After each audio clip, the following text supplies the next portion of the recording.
Bonjour, je suis Inès Castel, je suis gynécologue à IBI Bilbao et aujourd'hui je vais vous expliquer c'est quoi le syndrome d'hyperestimulation ovarienne.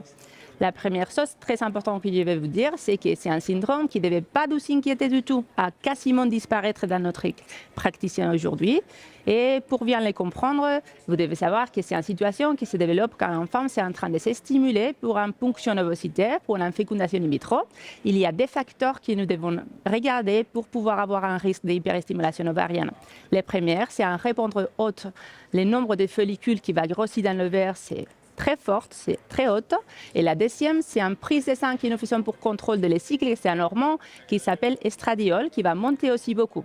Mais ces deux facteurs tout seuls ne vont provoquer pas le syndrome d'hyperestimulation ovarienne, qui va provoquer au fond le syndrome, c'est le déclenchement de l'ovulation pour la ponction avec un hormone, la HCI, l'hormone chorionique-gonadotropine humaine, qui va provoquer ce syndrome.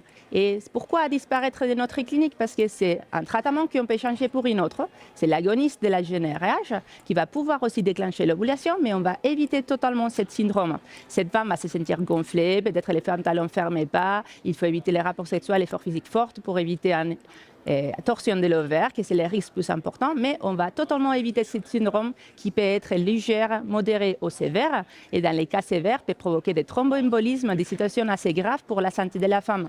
L'unique chose importante que vous devez savoir, c'est que cette femme ne va pouvoir pas transférer l'embryo en frais dans les mêmes cycles. On va congeler tous les embryos. Les cycles d'après, avec aucun problème au risque de santé pour la femme, on va pouvoir transférer cet embryo-là.